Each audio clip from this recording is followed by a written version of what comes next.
的蛋黄酥，然后喝个茶这些。蛋黄酥放在包装纸上递给客人，还贴心配上热茶。在百货设柜的饼店，疫情期间客人要求才会提供试吃。也有业者把牛轧糖分成小包装分送客人，避免手直接碰触食物。换个方式让消费者品尝食品又防疫。因为百货恢复以往的试吃模式，得等到6月7号解禁。而受到疫情影响，以往在卖场像是这类的生鲜食品都会有专人在这料理给民众试吃，但是现在还是没有开放。卖场最常见的试吃小摊位能让民众尝鲜，提升买气。不过配合防疫，通通都喊卡。卖场也表示，一切照指挥中心指示，在考虑重启试吃。还没有解除之前，最好不要吧，因为那种试吃的东西都是属于开放式。那如果我经过看了一下，如果我的飞沫或是什么传染物到别人也不太好，还是要等 CDC 觉得绝对安全的时候。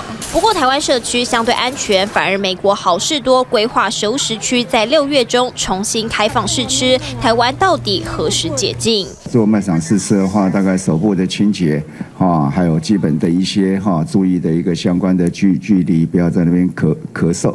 所以还是回来都是在6月7号，我想都回来防疫新生活就可以了。陈时中说，一切都等到6月7号大规模解封，就能如以往提供试吃，但前提是得遵照防疫新生活指引。TVBS 新闻尹德玉、周璇台北报道。网上看新闻，请下载 TVBS App 或直接按订阅 TVBS 新闻频道。